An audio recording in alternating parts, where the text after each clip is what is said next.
Welcome to The Explainer. Today, we're digging into the playbook of Peter Thiel, a true Silicon Valley insider who has a pretty radical idea.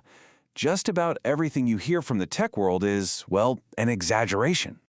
And that's not me saying it. That's a direct quote from the man himself. And really, it gets right to the heart of his entire worldview. We're constantly being sold a story, and he's made it his mission to find the truth buried deep underneath all that hype. So, what are these hidden stories he's talking about? Well, we're about to find out. We're going to explore his really surprising takes on AI, China, and crypto to try and see the world through his uniquely skeptical eyes. Okay, so let's unpack this a little.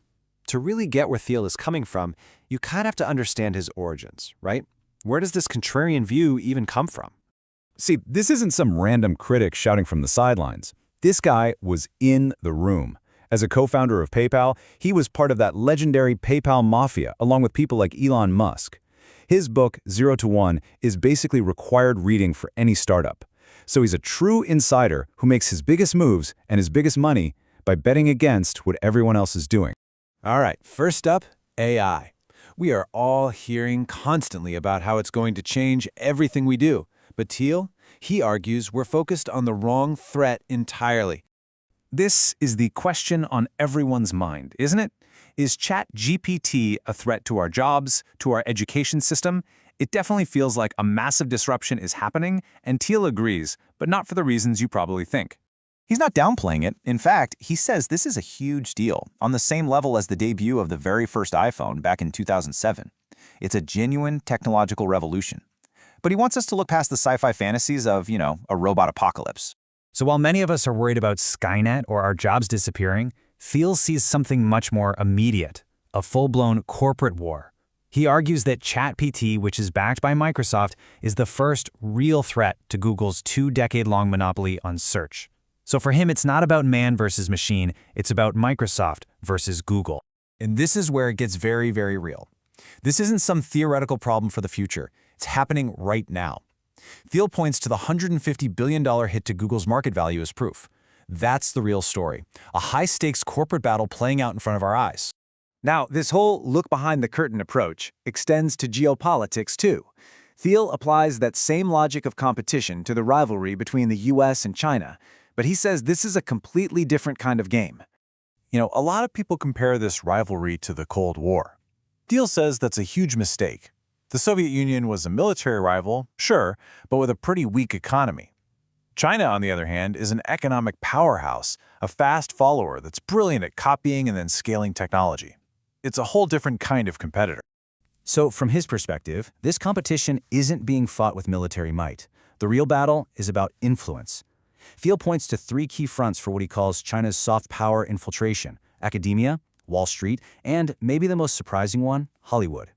And get this, Thiel makes a really startling observation. He says you won't find a single major Hollywood movie with a Chinese villain since 1997. It's a quiet but incredibly powerful way to shape global perception, and it's a much more nuanced strategy than simple military posturing. Okay, now let's talk crypto. The ultimate symbol of rebellion, right? Well, once again, Thiel is here to challenge the fundamental sales pitch. The whole core promise of crypto is decentralization. The idea is that it's a system totally free from the control of governments and big banks. But here's Thiel's bombshell. He claims an FBI contact told him the exact opposite is true. He says they want criminals to use crypto because, far from being anonymous, the blockchain creates a permanent public record of every single transaction. It's completely traceable. So is it really the anti-establishment tool we all think it is? He points to the collapse of FTX as the perfect example of this. He argues it wasn't a failure of decentralization, but of a highly centralized system where one person had absolute control. It was the very monopoly-like power that crypto was designed to prevent in the first place. He even compares it to a communist regime. So, after digging into all these hidden battles and shattered illusions, what does Thiel see coming down the pipeline? Where is all of this going? Well, despite China's growing influence, his long-term forecast is actually pretty surprising. He predicts that even if its economy becomes the world's largest, China will not achieve global domination. And why not? Because, he says, Other major powers like Japan, Australia, and India will just be too wary to ever form a full alliance with them. And that really brings us to the final, crucial takeaway here.